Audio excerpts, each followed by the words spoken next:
Okay, so let's talk about something that's pretty obvious. And trust me, you're gonna go, duh, already knew that. However, there's a lot of people who don't talk about it. I'm prefacing this in such a weird manner because that was my instant reaction when I first read this article. Here's where here's what I'm getting at. You know how people are not doing well financially? A lot of people aren't doing well financially because of the rise in prices, inflation, interest rates, etc., etc. People aren't doing well. People can't afford to buy a home, people can hardly afford to buy a car. There's even talk of people renting iPhones. That's a weird thing. I mean, I didn't know that people would rent iPhones. Imagine being like an iPhone landlord or an Apple landlord. I've got these devices. I got the iPad, I got the iMac or the Mac, the iPhone, an Apple Watch, and people can rent them. That's pretty weird. Well, I am seeing these nothing phones and these cheaper ass phones who supposedly are better than the ordinary iPhone. Full confession, I'm an Apple addict. Product placement. This video is being recorded using an iPhone. All right, I'll stop rambling now because, by the way, I should also add this. I'm very discombobulated. I'm a little bit tired, actually. I'm physically fatigued. I don't really know why. And as such, I'm a little bit discombobulated. But let's get back on track here. So people aren't doing well. And there are all of these pundits pointing fingers at each other and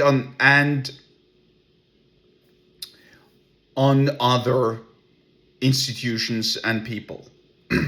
The banks are saying that, hey, we need to increase the interest rate. Otherwise, the economy will overheat and prices are gonna continue to soar. The economists are saying, hey, if you're slashing the fees, if you're removing the taxes, if you're giving people more money that they can, or excuse me, if you're lowering prices by cutting these costs or cutting in these fees, then that's just putting out a fire short term. It's not going to help long term. It's going to mess up the economy, but they don't say how. This is just their assumption. It's loaded with theory. And quite frankly, nobody's saying how this is going to ruin the economy. But they're saying it's going to ruin the economy because we're controlling the economy too much. It doesn't make any sense, really. It's so dumb.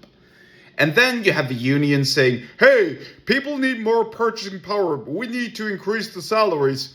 Even though you're just flipping burgers at McDonald's, you should make twice the amount that you're already making. I'm being facetious, obviously.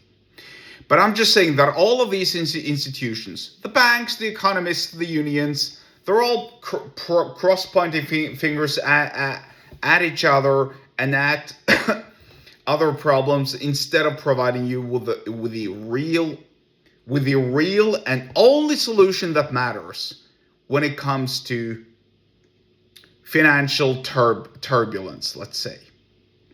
This hullabaloo. And you know what that is? The only solution that's guaranteed to work. That's going to make you peace of mind. That's going to make it seem like all of your problems are going to vanish and disappear. Do you know what that solution is? It's as clear and simple as day. Hey, I said simple, I didn't say easy, but I said simple. You ready for it? The only solution is the following. Make more money. Make more money. Sell something.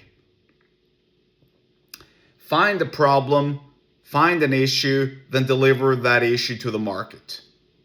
It's as simple as that. No, that's not easy, but it is simple. Basically, if you're increasing your sales, if you're making more money, then what's the issue really? The banks can spew out all the nonsense about higher interest rates and having to cool down the economy. The economists can spew out all the nonsense about, hey, if we're slashing the taxes and the fees, then we're gonna mess up the economy too much, and God knows where things are gonna end. And the unions can say, hey, you need to pay a McDonald's employee twice as much as he already makes because he doesn't make enough. But that doesn't affect you because you're making more money regardless. Simple as that. Learn persuasion, learn sales, build a business, make more money, profit regardless of these institutions, because you don't want to be beholden to their mercy or lack of mercy. If you want to learn more about sales, persuasion, and business, then get subscribed to my email list. The link to do so is in the episode description wherever you're watching and or listening to this, and I'll see you there.